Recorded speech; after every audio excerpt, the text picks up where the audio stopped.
seen time and time again that Putin cannot be trusted, the Russians cannot be trusted on these peace talks. There have already been several ceasefire agreements since 2014 that Russia has violated.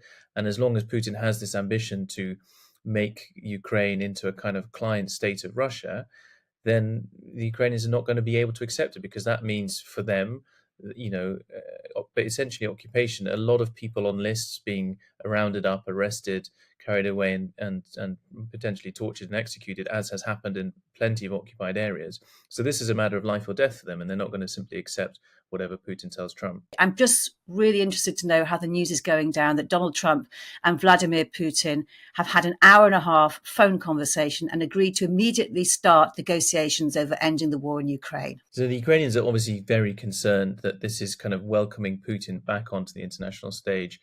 This isolation that he's been in throughout the period of the war, with no kind of major international meetings, is coming to an end. And a lot of people here think that that's naive by Trump, because Putin has expressed no real meaningful interest in coming to the peace. Well, he's expressed interest in coming to the peace table, but on terms that are suitable to Russia, which amount to essentially the capitulation of Ukraine. Meanwhile, talking to his domestic audience, he is saying that he does not recognize Ukraine as a sovereign state. He continues to repeat that. So I think Ukrainians, they welcome the idea of peace talks. They're tired. They want some kind of resolution to this conflict, but they don't think it's going to be achieved simply by Trump meeting Putin. Putin is just not going to come to these, make peace arrangements out of his own goodwill. Trump needs to put pressure on him, and the Ukrainians have yet to see Trump talk about, beyond kind of additional sanctions, what kind of military support Ukraine can rely on in order to enter these negotiations from a position of strength. Yes, and the tone about this announcement of this phone call was also quite interesting, wasn't it? Because Donald Trump spoke to the aggressor before he spoke to Zelensky. And he then said, I will keep him up for something along the lines of, I'll let him know what we talked about, that we had this talk. And quite a slap in the face also to the Ukrainian president that the defense secretary, the US defense secretary, has also said no to US troops to enforce any peace, no to NATO membership, and unrealistic to think of a return to the pre-2014 borders. So although they're talking about the negotiations, they're already ruling out certain talking points. Right, absolutely. And if someone who talks about the art of the deal being so important, it's strange to reveal your hand, your bargaining hand, before you enter negotiations. If you're really interested in helping Ukraine, you don't rule out all of the things that Putin might be afraid of. So Ukrainians are worried by that.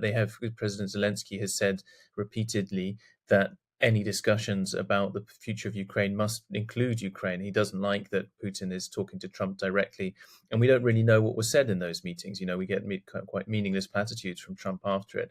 But the Ukrainians need to be part of this. They're not going to agree to a complete capitulation that Putin wants. And just talking directly to Putin, it's very naive. We've seen time and time again that Putin cannot be trusted, the Russians cannot be trusted on these peace talks. There have already been several ceasefire agreements since 2014 that Russia has violated.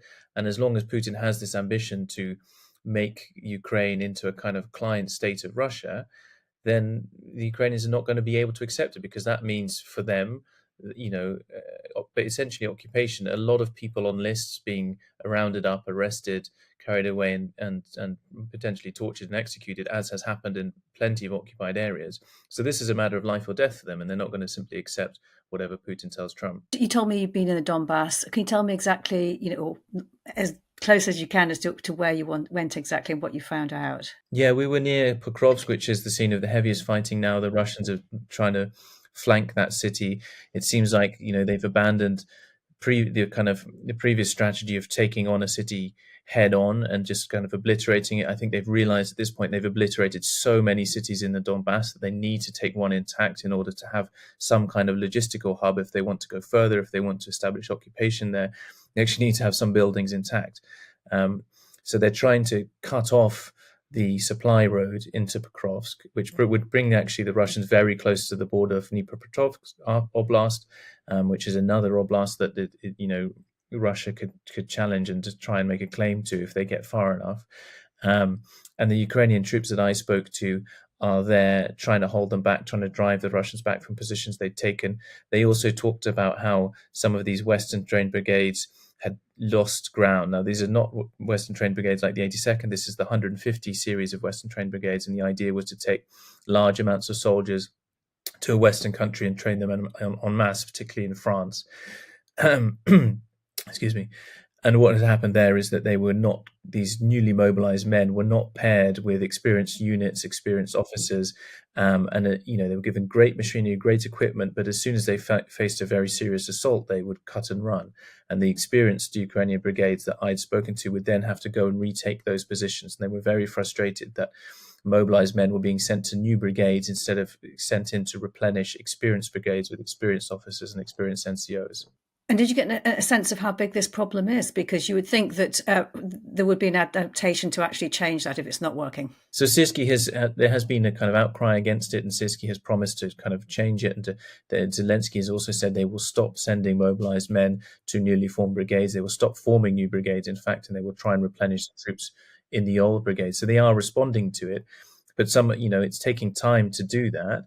And meanwhile, on the battlefield, there's consequences for the experienced brigades who have to come in and take lost ground, and that causes them casualties, of course. And the experienced brigades that you spoke to, how long had they been deployed? So these are guys who've been fighting not only for 3 years, but a lot of them for 10 years already, like during the war in Donbass. We spoke to the Da Vinci Battalion, which is a volunteer unit that has become part of Ukraine's regular army. They're incredibly experienced fighters. And they said, even if you had some officers who had experience in 2022, if you then take them away from the situation and train them, they come back in 2025 and it's already a different battlefield. The things that you need to learn are very different. And they also said that Western training is great, but it needs to be mixed with training from our own officers, our own experienced sergeants, who can tell you what the battlefield is like now and how it's changed, because the Western trainers actually are very often learning from the Ukrainians about their experiences, because the battlefield that they have faced in Iraq or Afghanistan is incredibly different from the battlefield that the Ukrainians face today in fighting the Russians. And when you were there, I don't know how much time you were able to spend in that area around Pokrovsk. I mean, did you get a sense of who had the initiative, whether it was the Russians or the Ukrainians, and how it was actually going at that particular time? I mean, the Russians definitely have the initiative. They're pushing forward. They're taking these positions, and then it's up to these brigades to try and take those positions back and hold them. There are some reinforcements coming in. They talked about some reinforcements coming into this area. We won't mention who, but they felt that that was going to help. The more experienced brigades were coming in to try and hold the line.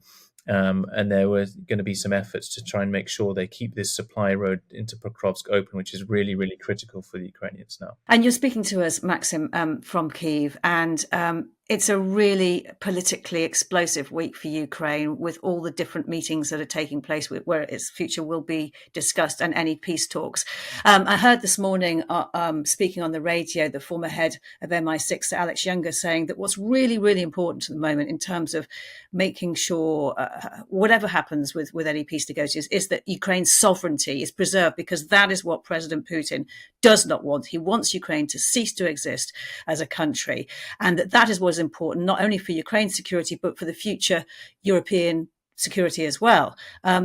Do you get a real sense of that where you are? And do you get a sense that this is the moment, and what's been said in the last 24 hours, that European allies will really have to step up and be unified in their approach towards Ukraine? Yeah, I mean, the comments from the US, the approach that Trump is taking, it's either naive or just, they agree with the Russians that Ukraine is not an issue for them. And, Trump is obsessed with China. He doesn't see Europe as being his kind of the big thing that he needs to focus on. So that should be a signal, a very strong signal to Europe and the UK, that it's time to step up, and it's time to, really start spending more money in defense to recognize the threat that Russia poses. And I think it's very difficult for people in Western societies to understand that how different the Russian mentality is. Obviously, war is quite unthinkable to us. But, Putin would not stop in Ukraine. And the reality is, if European powers don't stop Russia and Ukraine, that is going to mean that Russia takes over Ukraine, and all of Ukraine's armed forces, all of the kit that the West has provided, will be in Russian hands on the border with the EU countries. And that will provide Russia a very strong platform to then make further incursions into the Baltic countries or on the other side of the Black Sea. it's it's a very dangerous position to be in. We've seen how Russia will, when it's occupied parts of the Donbass, it immediately mobilizes Ukrainian men and sends them into the fight against the Ukrainian forces. Now, that's something that we could easily expect them to do if they were to take over the whole of Ukraine.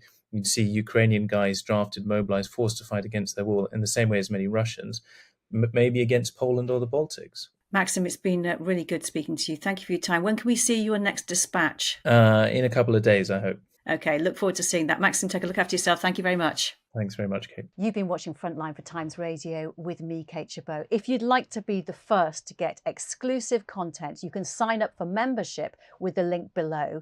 You can also listen to Times Radio for the latest news or read it on thetimes.com. My thanks to our producer today, Louis Sykes, and to you for watching. Bye for now.